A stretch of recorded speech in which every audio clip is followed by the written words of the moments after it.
Nifty bank की बात कर लेते हैं। निफ्टी बैंक क्या होता है ना श्रेया, एक स्टेज के बाद आकर एक जो सबसे बड़ा लीडर या सबसे बड़ा स्टॉक होता है ना, अगर बाकी लोग साथ ना दे तो वो भी थक जाता है, वो भी कहता है यार अब मैं भी कितना करूं। तो इसके लिए बैंक निफ्टी ने मार्केट के लिए बहुत कुछ किया है।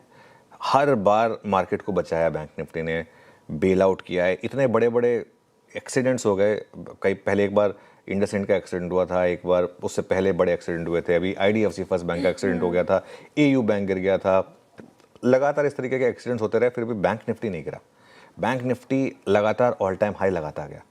लेकिन एक स्टेज के बाद आकर बैंक निफ्टी भी थक जाता है ना, तो वो अब थकान के साइन दे रहा है। और इसलिए मैं कह रहा हूँ, अगर आप कल का लो और आज का लो देखें, कल का लो 60,801 था, आज का लो 60,823 है। अगर ये टूट गया तो एक रिस्क ओपन हो जाएगा बैंक निफ्टी में भी 60,500 तक, और फिर एक बार 60,000 जाने का थोड़ा सा रिस्क ओपन हो जाएगा यहाँ पर। उसका सबसे बड़ा एग्जाम्पल है एसबीआई। अगर आप देखें तो देखिए किस तरीके से एसबीआई ने आज मूव किया है, 2% है ना, 2%। ये एक बार एसबीआई का एक महीने का चार्ट देखते हैं, कितना चला है एसबीआई एक महीने में। क्योंकि मेरे लिए एक तो है बैंक निफ्टी और एक है विद इन दैट कौन बैंक निफ्टी को लीड कर रहा है। इसमें कोई डाउट नहीं है कि बैंकिंग का लीडर एसबीआई है। 14% 14% एक महीने में चला है। तो अब क्या होता है ना, कई बार मार्केट को लगता है होता क्या है, आपके पास मान ले 12 स्टॉक हैं, उनमें से 2 स्टॉक में प्रॉफिट है और 10 स्टॉक गिरे ही जा रहे हैं। एक सेकंड के बाद आकर आप क्या कहेंगे, यार ये जो 2 में प्रॉफिट आ रहा है, कम से कम इसको तो बचा लूं, इसको तो समेट लूं कम से कम। तो फिर वो आप वो करने लगते हैं। तो आज ये जो एसबीआई की वीकनेस है ना, ये आपको ये बता रही है। निफ्टी आईटी की जहां तक बात है, देखिए निफ्टी आईटी में मेरा व्यू बहुत क्लियर है। ये अपने मन में खुश होने की अलग बात है कि ओ देखिए आज सुबह सुबह खुल गया निफ्टी आईटी, 800 पॉइंट ऊपर खुल गया और आ गई रिकवरी।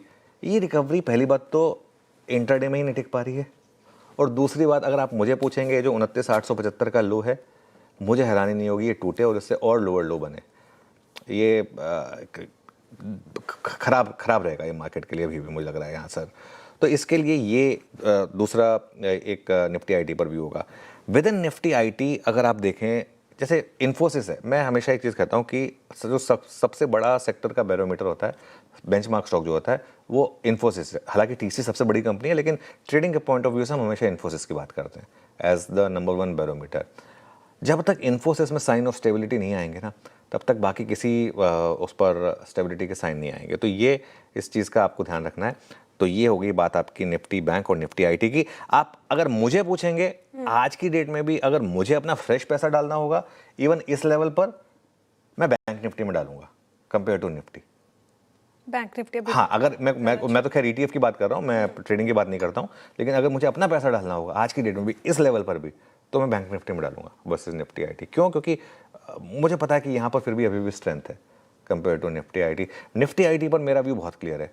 मैं 10% या 15% हम महंगा ले उसको रेकमेंड कर देंगे, लेकिन बॉटम ढूंढने की कोशिश नहीं करेंगे, नहीं करनी है हमें। शने शने धीमे धीमे हौले हौले कुछ नहीं करना है इसमें, अवॉइड करना है अभी कुछ टाइम के लिए।